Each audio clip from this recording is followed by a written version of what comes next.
James and கோவின் AC power play offers May 1 முதல் 3 வரை. ஆச்சி மசாலா எந்த சமையலும் ருசி தேடும் ரகசியம் 20 ரூபாய். டாக்டர்கிட்ட போயிட்டு நான் என்ன வேலைக்கு போவேன் அப்படின்னு சொல்லி கேட்க முடியாது. மூளை அறுவை சிகிச்சை பண்ணலான்னு இருக்கேன், பண்ணலாமா? ஓப்பன் ஹார்ட் சர்ஜரி பண்ணலான்னு இருக்காமா? இவருக்கு என்ன தெரியும், எனக்கு என்ன தெரியும் இல்லைங்களா? இதயம் எப்படி ஒர்க் ஆகுதுன்னு எனக்கு தெரியும், எந்த பக்கம் இதயம் இருக்குன்னு எனக்கு தெரியாது இல்லைங்களா? அப்போ என்கிட்ட வந்து அப்போ மக்கள் வந்து ஒரு ஜோசிக்காரங்கள்ட்ட எல்லாத்தையும் கேட்குறாங்க. 1.2 இருக்குது, எதில் நான் போனால் எனக்கு ராசியாக இருக்குன்னு கேட்குறாங்க. அப்போ மக்கள் எல்லா கேள்விகளுக்கும் ஒரு ஆளினால் அழகுராஜா மாதிரி ஜோசியரை ஹேண்டில் பண்ணுறதுனால ஜோசியம் அப்படிங்கிறது எல்லா தகவலையும் பேச வேண்டிய துறையாக இருக்குது. அப்போ நான் உங்களை பற்றிய தகவல்களை சேகரிக்கும் போது இப்போ மேசராசி அப்படின்னோடனே மேசராசி நேயர்களே அப்படின்னு சொல்கிறதுக்கு இல்லை. மேசராசிங்கிற பகுதி சில தன்மைகளை வெளிப்படுத்துது. உதாரணத்துக்கு கும்பராசி, இந்த ராசிக்குள்ள எந்த கிரகம் இருந்தாலும் அந்த ஜாதகர் ஏதோ ஒன்று கண்டுபிடிக்கிற சம்மந்தமான வேலைக்குள்ள போயிடுவாங்க. இவங்க என்ன நினச்சிருக்காங்கன்னா, நம்ம ஊருக்காரங்க சந்திரன் இருக்கக்கூடிய ராசியை உங்கள் ராசி ஏ ராசின்னு பேசுனதுனால பொதுவாக அந்த ராசியில் சந்திரன் இருக்குது, மேசராசிக்காரங்க நீங்கன்ற மேசராசிக்காரங்களாம் மேசராசினுடைய காரகத்தை அடிச்சு விட்டுட்டாங்க. கடகராசி என்பது எல்லாத்தையும் ஒரு சுக அனுபவத்தை பெறுவது, எல்லாத்தையுமே நம்மளுக்கு பிடிச்ச மாதிரி அமைச்சுக்கிறது. ஆனால் கொஞ்சம் குழப்பமானவங்க, அவங்களால ஒரு முடிவு எடுக்க முடியாதுன்றப்ப அந்த அந்த கட்டத்தில் என்ன கிரகம் இருந்தாலும் அந்த ஜாதகம் அப்படி இருக்கும். சிம்மராசி என்பது நான் சொல்கிறது, எந்த ராசிகளில் என்ன கிரகம் இருந்தாலும் அந்த வழியாக ஜாதகர் சந்தோஷத்தை அனுபவிப்பார். இன்னைக்கு இல்லைன்னா என்னைக்காச்சும் ஒரு கம்ப்ளீட்னஸ் கொடுக்குறது இந்த கிரகம் தான். அப்போ கன்னி ராசியில் ஒரு கிரகம் இருந்தால் என்ன பிரச்சனை வந்தாலும் அதை ஃபேஸ் பண்ணி, அப்போ நம்ம ஊரில் மட்டும்தான் சந்திரன் இருக்கக்கூடிய கட்டங்கிறதை நம்மளுடைய ராசி ஜனன ராசின்னு சொல்கிறாங்க. நம்ம ஊரை விட்டு வெளியே தாண்டிட்டோம்னா சூரியன் இருக்க கட்டத்தை தான் ஜனராசி. உலகம் ஃபுல்லாக அதுதான் ஃபார்மாலிட்டி. நம்ம ஊரில் மட்டும் சந்திரனுக்கு அதிக பவர் கொடுக்குறாங்க. அது ஏன் சார்?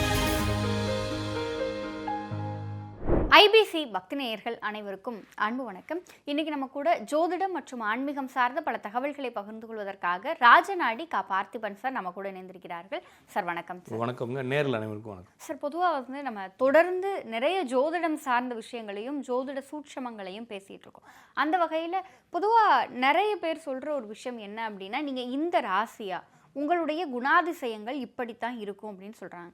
உதாரணத்துக்கு மேஷ ராசி அப்படின்னு சொன்னோம்னா மேஷ ராசிக்காரங்களுடைய குணாதிசயங்கள் இதுதான், அவங்களோட கேரக்டரிஸ்டிக் இப்படி தான் இருக்குன்றாங்க. ஆனால் அது வந்து 90% அவங்களோட மேட்ச் ஆகுது. நிறைய பேர் ஆமாம் அப்படி தான் இருக்கேன் அப்படின்னு சொல்லி நிறைய பேர் சொல்கிறாங்க. இப்போ இந்த ராசினா இந்த ராசியினுடைய குணாதிசயம் இப்படித்தான் இருக்குங்கிறத ஜோதிட ரீதியாக எப்படி கணிக்கிறாங்க? இப்போ நீங்கள் கேட்குறது வந்து பொதுவாக ராசி பலன் சொல்கிறாங்க. இந்த புத்தாண்டுக்கு ராசி பலன் பயிற்சிகள்லாம் வைப்பாங்க. மகர ராசினியர்களே இந்த புத்தாண்டு இப்படி போகுது, மேசராசினியர்களே சொல்ல போகிறாங்க. ஒவ்வொரு மாதத்துக்கும் ஒவ்வொரு வருஷத்துக்கும் ஒவ்வொரு கிரக பயிற்சிக்கும் டெய்லியும் கூட ராசி பலன்கள் அப்படிலாம் சொல்கிறாங்க.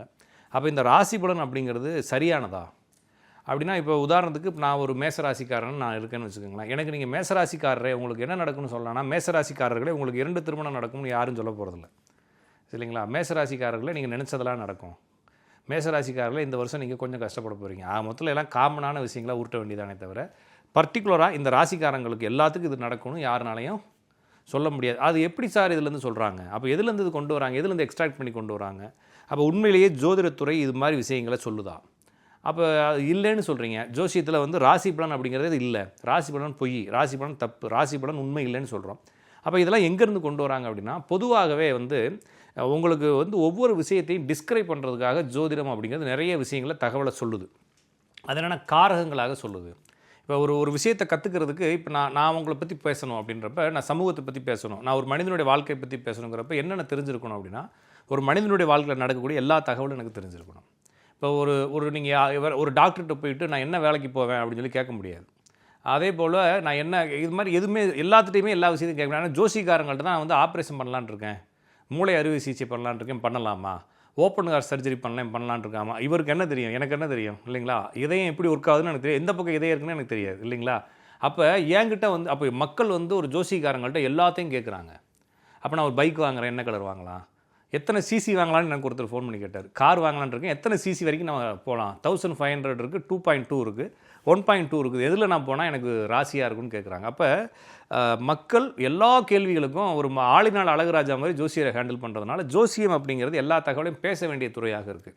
அப்போ நான் உங்களை பற்றிய தகவல்களை சேகரிக்கும் பொழுது நீங்கள் பயன்படுத்தக்கூடிய எல்லா பொருள்களையும் நான் கிரகங்களாகவோ அல்லது என்னுடைய கணிதத்துக்குள்ளே இருக்கக்கூடிய குறியீடுகளாகவோ மாற்ற வேண்டிய அவசியம் இருக்குது. அது வந்து காரகம், கேரக்டரிஸ்டிக்ஸ்ன்னு சொல்கிறாங்க. அப்போ நான் என்ன செய்ய வேண்டியதுக்குன்னா, ஒரு ஜாதகத்தில் இருக்கக்கூடிய பாவங்களுக்கு காரகங்கள் வைக்கணும். ஏன்னா உங்களுடைய ஜாதகத்தில் நீங்கள் என்ன கேள்வி வேணாலும் கேட்பீங்க. அப்போ அதுக்கு தகுந்த மாதிரி நீங்கள் திடீர்னு எனக்கு வந்து பாட்டு பாடலான் இருக்கேன், மியூசிக் கிளாஸ் போகலாமான்னு நீங்கள் கேட்குறீங்கன்னு வச்சுக்கோங்களேன். நான் இதில் என்ன செய்கிறது? எனக்கு மியூசிக்கும் தெரியாது, பாட்டும் தெரியாது, பள்ளியும் தெரியாது. எதில் போய் தேடுறதுனா, எனக்கு மியூசிக்கை எந்த கிரகம் சொல்லுது, எந்த பாவம் சொல்லுது, எந்த ராசி சொல்லுதுன்ற தகவல்கள் எனக்கு தெரிஞ்சிருக்கணும். அப்போ என்ன செய்ய வேண்டியிருக்குன்னா, ஒரு மனிதனுடைய வாழ்க்கையில் இருக்கக்கூடிய A to Z, அது உங்களுக்கு இருக்கலாம். ஒருத்தர் நீங்கள் வந்திருக்கீங்க பாட்டு உங்களுக்கு அடுத்து வரவர் நான் ஒரு ஃப்ளைட் வாங்கலாம்னு இருக்கேன்னு கேட்பார். அவங்க கேள்வி தான் நான் என்ன வேணாலும் கேட்பாங்கன்றப்ப எல்லாமே எனக்கு தெரிஞ்சிருக்க வேண்டிய அவசியம் இருக்குன்றப்ப இந்த ஜோதிடத்துறை எல்லாத்தையுமே என்ன செஞ்சுருக்குன்னா ஃபில்டர் பண்ணி எல்லாத்துக்குள்ளேயும் பிரித்து போட்டிருக்கு. அப்போ இந்த ராசிகள் அப்படிங்கிற காரகங்கள் என்னென்னா, ஒரு கட்டம் அப்படிங்கிறது சில தன்மைகளை வெளிப்படுத்துது. அப்போ அந்த கட்டம் தான் வந்து இப்போ மேசராசி அப்படின்னோடனே மேசராசி நேயர்களே அப்படின்னு சொல்கிறதுக்கு இல்லை. மேசராசிங்கிற பகுதி சில தன்மைகளை வெளிப்படுத்துது. உதாரணத்துக்கு நான் உங்களுக்கு உதாரணத்துக்கு சொல்கிறதா இருந்தால், சிம்பிளாக புரிஞ்சுக்கிறதா இருந்தால், கும்பராசி அப்படிங்கிறது வந்து ஒரு மறைபொருளை வெளிப்படுத்துது. அதனால தான் அது வந்து கும்பம், பானை, உள்ளே என்ன இருக்குன்னு தெரியாது, உள்ளீடற்ற உள்ள என்ன அப்படின்ற மாதிரி ஒரு மறைபொருள்னு சொல்கிறாங்க. அப்போ அந்த அந்த ராசிக்குள்ளே எந்த கிரகம் இருந்தாலும், புரிஞ்சுக்கிட்டீங்களா, எந்த கிரகம் இருந்தாலும் அந்த ஜாதகர் அவங்க அந்த ஏதோ ஒன்று கண்டுபிடிக்கிற சம்மந்தமான வேலைக்குள்ளே போயிடுவாங்க. நிறைய பேர் ஐடியில் இருக்கிறவங்களாம் பார்த்தீங்கன்னா, டெஸ்டிங் டொமைனில் இருக்கிறவங்களுடைய எந்த ஜாதத்தை எடுத்து பார்த்தாலும் அவங்க ஜாதத்தில் கும்பத்தில் ஒரு கிரகம் இருக்கும்.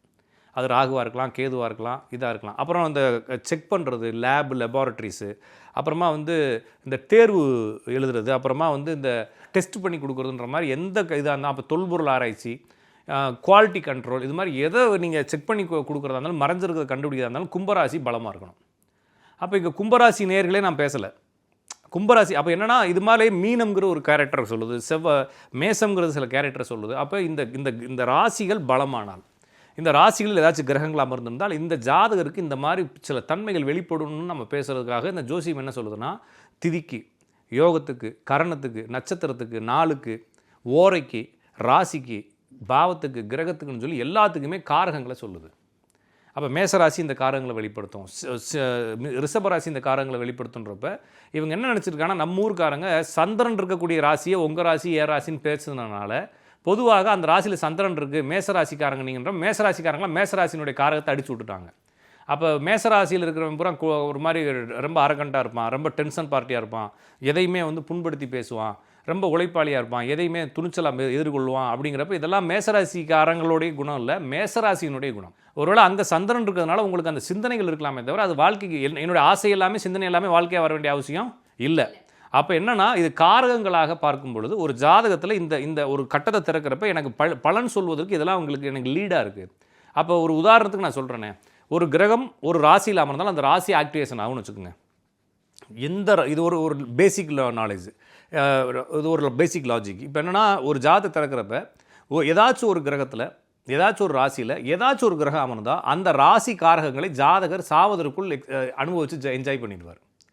நான் சொல்கிறது புரிஞ்சுக்கிங்களா? இப்போ உதாரணத்துக்கு மேசராசி என்பது ஒரு மாதிரி முரட்டுத்தனமான குணம், எதையும் துணிச்சலாக எதிர்கொள்ளக்கூடிய குணம், எவ்வளோ பிரச்சனை வந்தாலும் ஃபேஸ் பண்ணி ஜெயிக்கக்கூடிய குணம் அப்படின்னு வச்சுக்கோங்களேன். அப்போ மேசராசியில் ஏதாச்சும் ஒரு கிரகம் அமர்ந்துட்டா அந்த குணம் அவருக்கு இயற்கையாக வந்துடும். அது சந்திரன் இல்லை, சூரியன் அமர்ந்தாலும் வரும், புதன் அமர்ந்தாலும் வரும். அப்போ அந்த குணம் அவருக்கு இருக்குன்றதை தவிர அது நடைமுறைக்கு வந்துடும். ஆசைப்பட்டதெல்லாம் நடக்காது, அந்த குணம் வெளிப்படுத்தணும். இப்போ ஒருத்தருக்கு உதாரணத்துக்கு மீனராசியில் ஒரு கிரகம் இருக்குது. மீனராசி என்பது வெளிப்படுத்தக்கூடிய தன்மை. அப்போ இந்த மீனராசியில் ஒரு கிரகம் இருந்தாலும் ஃபெமிலியர் ஆயிடுவாங்க. இப்போ நீங்கள் இங்கே ஒர்க் பண்ணுறீங்கன்னா இந்த இடத்துல நீங்கள் ஃபெமிலியராக இருப்பீங்க. இந்த கேமராமேன் இங்கே உட்காந்து ஒர்க் பண்ணுறாருன்னா இந்த கம்பெனிக்குள்ளே அவர் ஃபெமிலியர் ஆக மொத்தத்தில் எங்கே இருந்தாலும் அவங்க கொஞ்சம் 4 பேர் தெரிகிற மாதிரி வந்துடுவாங்க. அந்த மீனராசினுடைய குணம். மீனராசியில் ஒரே ஒரு கிரகம், அது ராகுவாக இருக்கலாம், கேதுவாக இருக்கலாம், எந்த கிரகம் உட்காந்தாலும் வந்துடும். அப்போ இந்த அமைப்புகளை வச்சுக்கிட்டு இவங்க பலன் சொல்லும்போது நீங்கள் சொல்கிற மாதிரி சில விஷயங்கள் ஒத்து போகிறது காரணம் அந்த ராசியில் சந்திரன் இருக்கிறதுனால சில தன்மைகள் ஒத்து போவதை தவிர அது வாழ்க்கையாக மாற வேண்டிய அவசியம் இல்லை. அவங்களுடைய சிந்தனைகளும் ஆசைகளும் அதுவாக இருக்கலாமே தவிர அது மாறாது. அப்போ மேசராசி நேயர்களே அது மாதிரி பலன்கள் பார்க்காம பொதுவாக ராசி, இப்போ ஜாதகத்துக்கு போகிறப்ப நம்ம ஜாதகத்தானே பார்க்குறோம், ராசிகள் பார்க்குறதில்ல.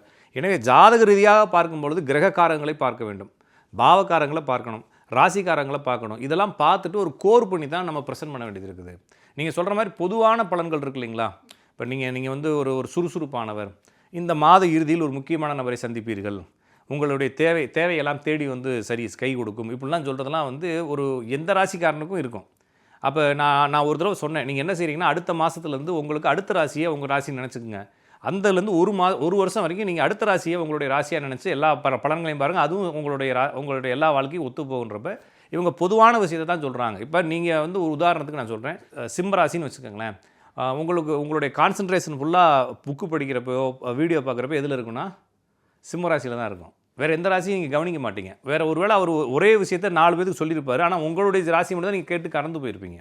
அப்போ இப்படி தான் புரிஞ்சுக்க வேண்டியது. ராசி பலன் என்பது பொய். அப்போ ராசி காரகங்கள் இருக்கானா, ஆமாம் ராசி காரகங்கள் இருக்குது. அது ஜோசியத்தில் பலன் சொல்வதற்கு உதவும். அது வந்து எந்த கிரகம் உட்காந்தாலும் ஆக்டிவேஷன், சந்திரன் மட்டும் இல்லை, எந்த கிரகம் ஒரு ராசியில் உட்காந்தாலும் அந்த ராசியினுடைய காரகங்கள் ஆக்டிவேஷன். அப்போ மேசம் என்பது உடல் வலிமை, ஒரு மாதிரி திடகாத்திரமான சிந்தனை, எதையுமே எதிர்கொள்ளக்கூடிய ஆற்றல், எதையுமே வந்து ஒரு துணிச்சலாக எதிர்கொள்கிறது. அதே மாதிரி அடுத்தவங்களை புண்படுத்தக்கூடிய குணம் அந்த ராசிக்கு இருக்குது. அப்போ அந்த ராசியில் எந்த கிரகம் இருந்தாலும் அந்த குணம் அவங்களுக்கு, அந்த பிரச்சனை அவங்களுக்கு வந்துடும். அப்போ ரிஷபராசி என்பது ஒரு தன்னை அதிகமாக வெளிப்படுத்தி கொள்வது, எதிர்பாலினத்தை ஈர்க்கக்கூடிய தன்மை, பணங்களை அதிகமாக முதலீடு செய்கிறது, பணத்தளவுலையும் முதலீடுகள் அளவுலையும் சந்தோஷப்படுத்திக்கிறது, நிறைய முதலீடுகள் செய்யணுன்ற சிந்தனை ஏற்படுத்திக்கிறதெல்லாம் ரிஷபராசி. இதில் என்ன கிரகம் இருந்தாலும் அந்த ஜாதகருக்கு அந்த தன்மைகள் வந்துடும். மிதுனராசி என்பது எதையும் பக்குவமாக எடுத்து சொல்வது, எல்லாத்தையும் கற்றுக்கக்கூடியது, எல்லாத்தையுமே கம்யூனிகேட் பண்ணி சூப்பராக மேனேஜ் பண்ணி கொண்டு போகிறது, படிப்புகளில் நல்ல ஒரு ஆர்வத்தை கொடுக்குது, காதல் சிந்தனைகள் இதெல்லாம் வந்து ஓரளவுக்கு நல்லாயிருக்கும், சொத்துக்களை சேர்ப்பது, அது வழியாக சந்தோஷப்பட்டுக்கிறது எல்லாமே. இந்த மிதுன ராசியில் என்ன கிரகம் இருந்தாலும் ஒருவேளை லக்னம் இருந்தால் கூட அவங்களுக்கு இந்த விஷயங்கள் நடக்கும். கடகராசி என்பது எல்லாத்தையும் ஒரு சுக அனுபவத்தை பெறுவது, எல்லாத்தையுமே நம்மளுக்கு பிடிச்ச மாதிரி அமைச்சுக்கிறது, ஆனால் கொஞ்சம் குழப்பமானவங்க, அவங்களால ஒரு முடிவு எடுக்க முடியாதுன்றப்போ அந்த கட்டத்தில் என்ன கிரகம் இருந்தாலும் அந்த ஜாதகம் அப்படி இருக்கும். சிம்மராசி என்பது எல்லாத்தையும் தலைமை தாங்கக்கூடிய பண்பு, குடும்பம் பூர்வீகத்தின் வழியாக அல்லது நம்மளுடைய அந்த ஜாதகருடைய குழந்தைகள் வழியாக ஜாதகருக்கு நன்மை நடக்கிறது. இது சிம்மத்தில் என்ன கிரகம் இருந்தாலும் அவங்களுக்கு இது நடந்துடும், சக்ஸஸ் ஆகிடும். அப்போ நான் சொல்கிறது, எந்த ராசிகளில் என்ன கிரகம் இருந்தாலும் அந்த வழியாக ஜாதகர் சந்தோஷத்தை அனுபவிப்பார். இன்றைக்கி இல்லைன்னா என்றைக்காச்சும் அது ஒரு கம்ப்ளீட்னஸ் கொடுக்குறது இந்த கிரகம் தான். அப்போ கன்னி ராசியில் ஒரு கிரகம் இருந்தால் என்ன பிரச்சனை வந்தாலும் அதை ஃபேஸ் பண்ணி சொத்து வில்லங்கங்கள் எல்லாத்தையும் சரி பண்ணி ஓரளவுக்கு பக்காவாக கொண்டு வந்து வச்சுருவார். துளாராசியில் ஒரு கிரகம் இருந்தால் நிறைய மக்களை கவரக்கூடிய, நிறைய ரீச் ஆகக்கூடிய நிலை. அதனால தான் பாப்புலர் ஆனவங்க, சினிமாவில் இருக்கிறவங்க, டிவியில் இருக்கிறவங்க, மீடியா இருக்கிறவங்களாம் கன்னி ராசிலேயே அல்லது துளாராசியில் ஏதாச்சும் ஒரு கிரகம் இருக்கிறவங்க இருப்பாங்க. விருச்சக ராசி என்பது உடல் நலம் சார்ந்த விஷயங்களை கொஞ்சம் தொந்தரவு வந்தாலும் எல்லாத்தையும் பேலன்ஸ் பண்ணி மேனேஜ் பண்ணி உடலை ரெடி பண்ணி கொண்டு வந்துடுவாங்க. தனுசு ராசி என்பது 4 பேருக்கு சொல்லிக் கொடுக்கக்கூடிய, 4 பேர்கிட்ட ஒரு நல்ல பேர் எடுக்கக்கூடிய தன்மைகள் அவங்களுக்கு இருக்கும் அப்படின்னு பார்க்கலாம். மகர ராசியில் என்ன கிரகம் இருந்தாலும் உழைக்கிறது, சம்பாதிக்கிறது, சர்வை பண்ணுறது, எந்த இடத்துல விட்டாலும் ஃபிட்டாகி வந்துடுறது, இந்த மாதிரி விஷயங்கள் இருக்கும். கும்பராசியில் ஒரு கிரகம் இருந்தால் ஏதாச்சும் மறைபொருளை கண்டுபிடிச்சிட்டே இருப்பாங்க. மீனராசியில் ஒரு கிரகம் இருந்தால் ஃபெமிலியர் ஆகிட்டே இருப்பாங்க, நிறைய பணங்களை சேர்ப்பாங்க, முதலீடு செய்யாமல் சேவிங் பண்ணுவாங்க, அதாவது வந்து சேமிப்பு செய்வாங்க அப்படின்னு சொல்லலாம். அப்போ இந்த ராசிகளில் என்ன கிரகம் இருந்தாலும் இந்த குணங்கள் வெளிப்படுமே தவிர நான் மேசராசியாக இருக்க வேண்டிய அவசியம் இல்லை. மேசராசியில் ஒருவேளை சூரியன் இருந்தால் சித்திரை மாதம் பிறந்தாலும் இதே பலன் நடக்கும். அதனால தான் நம்ம ஊர் இல்லாமல் வெளிநாடுகளில் சூரியன் இருக்கக்கூடிய ராசியை ராசி பலன் சொல்கிறாங்க. இப்போ நீங்கள் வந்து சித்திரை மாதம் பிறந்திருக்கீங்க அப்படின்னா வெளிநாட்டுக்கு போனீங்கன்னா உங்களுடைய ராசி வந்து நீங்கள் இந்த ஊரில் துலா ராசின்னு சொல்லலாம். ஆனால் அந்த நாட்டில் போய் புக்கு படிக்கிறீங்கன்னா சூரியன் எந்த ராசியில் இருக்குன்னா மேச ராசியில் இருந்திருக்கும். அப்போ உங்களுடைய ராசி மேச ராசின்னு அங்கே போட்டிருக்கும். அப்போ நம்ம ஊரில் மட்டும்தான் சந்திரன் இருக்கக்கூடிய கட்டங்கிறதை நம்மளுடைய ராசி ஜனன ராசின்னு சொல்கிறாங்க. நம்ம ஊரை விட்டு வெளியே தாண்டிட்டோம்னா சூரியன் இருக்க கட்டத்தை தான் ஜனராசி. உலகம் ஃபுல்லாக அதுதான் ஃபார்மாலிட்டி. நம்ம ஊரில் மட்டும் சந்திரனுக்கு அதிக பவர் கொடுக்குறாங்க. இது பழக்க வழக்கங்களுடைய நம்மளுடைய ஜோதிட முறை வந்து சைட்ரியல் ஜோடியாக்குன்னு சொல்லக்கூடிய நட்சத்திர ஜோதிட மையத்தின் அடிப்படையில் செய்யப்படுறது. வெளிநாட்டு வந்து சூரிய மையத்தில் பார்க்குறது. அப்போ நட்சத்திர மண்டலங்கள் பார்க்குறப்ப சந்திரனை வச்சு தான் நட்சத்திரங்களை நம்ம கணிதம் பண்ணுறோம். அப்போ லூனார் அப்படிங்கிறதுக்குள்ளே வரும்போது நம்ம வந்து சந்திர மானத்தில் வரோம். அப்போ சந்திரமானம் வழியாக வரும்போது நம்ம சந்திரனுக்கு முக்கியத்துவம் கொடுக்குறோம். அவங்க சூரிய மானத்தில் போகிறப்ப சூரியனுக்கு முக்கியத்துவம் கொடுக்குறாங்க அப்படின்னு எடுத்துக்க வேண்டியதானே தவிர மேக்ஸிமம் சூரியனுடைய மையத்திலேருந்து எழுதப்படக்கூடிய கணிதங்கள் சரியாக இருக்கும் அப்படின்ற அடிப்படையில் பார்க்கும்பொழுது சந்திரன் மையமாக வச்சு எழுதப்படுகிறது. அது வந்து நம்மளுக்கு 2 கான்செப்ட் இருக்குங்க. இப்போ உதாரணத்துக்கு நீங்கள் நம்ம 2 பேரும் பக்கத்தில் இருக்கிறோம். நான் கொஞ்சம் மாறி உட்காந்தா கூட நானும் நீங்களும் உட்காந்துக்கூடிய திசைகள் வேறையாக இருக்கலாம். ஆனால் நான் வந்து இப்போ உங்களை கிண்டிலேருந்து அந்த ஆஃபீஸை பார்க்குறேன்னா நான் எவ்வளோ மாறி வந்தாலும் அந்த ஆஃபீஸ் ஒரே திசையில் தான் இருக்கும். அப்போ தூரமான பொருள்களை ரெஃபரன்ஸாக வைக்கும் பொழுது எரர் வரதில்லை அப்படிங்கிற மாதிரி ஒரு கண்ணோட்டம். ஆனால் ரொம்ப நியரஸ்ட்டு இதை வைக்கும்போது நம்மளுடைய சின்ன சின்ன மாற்றங்களை கூட கணிக்கலாம்ன்றது வெளிநாட்டு மையம். அப்போ அவங்க சூரியனை மையமாக வச்சு பார்க்குறதுனால சின்ன சின்ன மாற்றங்கள் கூட நம்மளுக்கு மாற்றங்களை சொல்லுது அப்படின்றதும் அது வந்து என்ன ஆகுனா நம்மளுக்கு நிறைய கிரகங்கள் சுற்றும் பொழுது நிறைய குழப்பங்களை ஏற்படுத்துது. 72 வருஷத்துக்கு ஒரு நாள் முன்னால் வருது. அதனால தான் அயனாம்சம்னு சொல்கிறாங்க. அதனால தான் வந்து நிராயணம் சாயனம்னு சொல்லி 2 பிடிக்கிறாங்க. நம்ம மெத்தடில் வந்து என்ன செய்யணும், வெளிநாட்டு ஜோதிட முறைகளை எடுத்துக்கிட்டு அதில் அயனாம்சத்தை கழித்து நம்ம கிரக நிலைகள் எடுக்கிறோம்.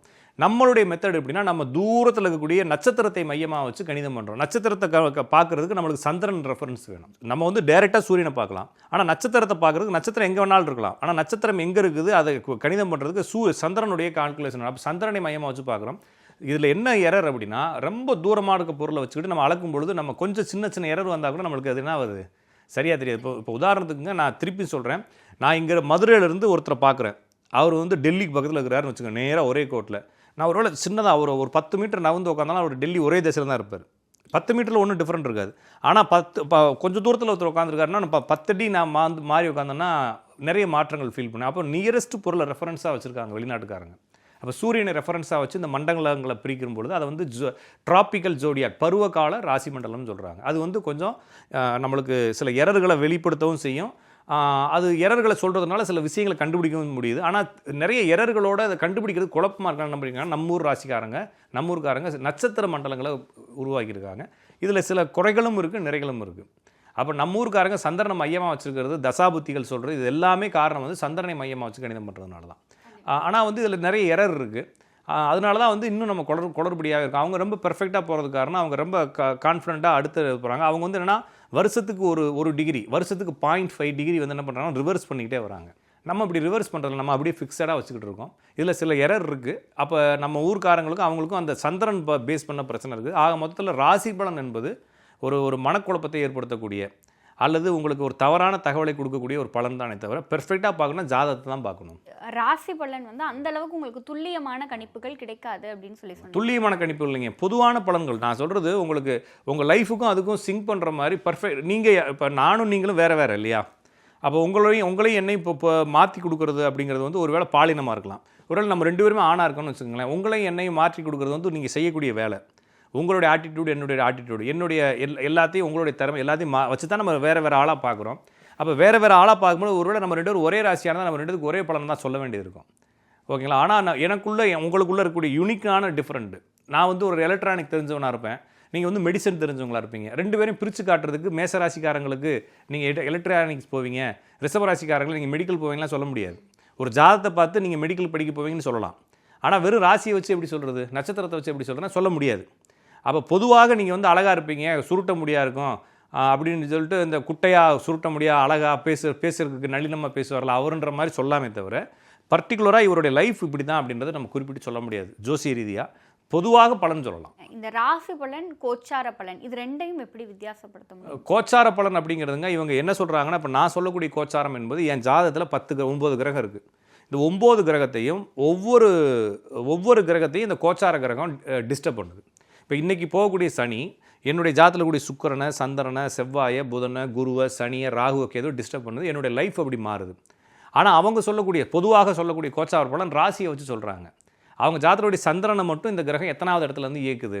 அதுவும் என்ன செய்கிறாங்கன்னா, இந்த ராசி பலன் டெய்லி சொல்லக்கூடிய ராசி பலன் சந்திரன்லேருந்து இன்றைக்கி சந்திரன் எவ்வளோ தூரத்தில் இருக்குது அப்படின்றத மட்டும் மையமாக சொல்கிறாங்களே தவிர இது வந்து தினந்தோறும் மாறக்கூடிய பலன்களை தான் சொல்கிறாங்களே தவிர நம்மளுடைய லைஃப்பில் வந்து குரு சனியினுடைய ஆக்டிவேஷன் நிறைய இருக்கும். லக்னத்துக்கோ ராசிக்கோ இப்படி பார்க்குறதுங்கிறது வந்து அவ்வளோ சரியாக வராது. எல்லா கிரகங்களுக்கும் இந்த கோச்சார கிரகங்கள் என்ன செய்யணும் பார்க்க. அது மட்டும் இல்லாமல் சனி மட்டும் கோச்சாரத்தில் மாறுறதை வச்சு நம்ம சொல்லக்கூடாதுங்க. சனி, குரு, ராகு, கேது இந்த மாதிரி வருடாந்திர கிரகங்கள் எல்லா கிரகங்களும் எப்படி ஆக்டிவேஷன் பண்ணி ஒரு கலவையான ஒரு பலனை தான் நம்ம சொல்ல வேண்டியது இருக்குது. குணாதிசயங்கள் ஏன் கனெக்ட் ஆகுது அப்படிங்கிறதுல துவங்கி இன்னைக்கு கோச்சார பலன், ராசி பலன், இது ரெண்டுக்கும் இருக்க வித்தியாசம் என்ன, நம்ம எதை பார்த்தோம் அப்படின்னா தீர்க்கமான பலன்களை வந்து நம்ம தெரிஞ்சுக்கலாம் அப்படிங்கிற மாதிரியான பல தகவல்களை எங்களோடும் எங்கள் நேயர்களோடும் பகிர்ந்திருக்கீங்க. நிச்சயம் இது பார்க்கிற நேயர்களுக்கு பல பயனுள்ள தகவல்களை கொண்டு போய் சேர்க்கும் நம்பிக்கை எங்களுக்கு இருக்குது. உங்களுடைய இந்த நேர்காணலுக்கும் நீங்கள் எங்களோட பகிர்ந்து கொண்ட தகவல்களுக்கும் நன்றி. நன்றி, வணக்கம். அட்டத்தை போடுங்க, அழகர பாருங்க, கோவிந்தன் பேரத்தான் கோஷமா போடுங்க, பல்லக்கு தெரியல அழகரு வாராரு, பார்க்கடல் வேந்தனா அழகரு வாராரு, சாதி மதம் எல்லாம் ஓடி ஒழிகிற ஆனந்த குத்து மதுரையிலே, கல்யாண கோலத்தை காணாத கோபத்தில் கண்ணழகரோ வைகையிலே, தலையா மக்கள் தலையா கண்கொள்ள காட்டுங்க பாருங்கடா. ஜேம்ஸ் அண்ட் கோவின் AC power play offers May 1 முதல் 3 வரை. எந்த சமையலும் ருசி தேடும் ரகசியம் 20 ரூபாய்.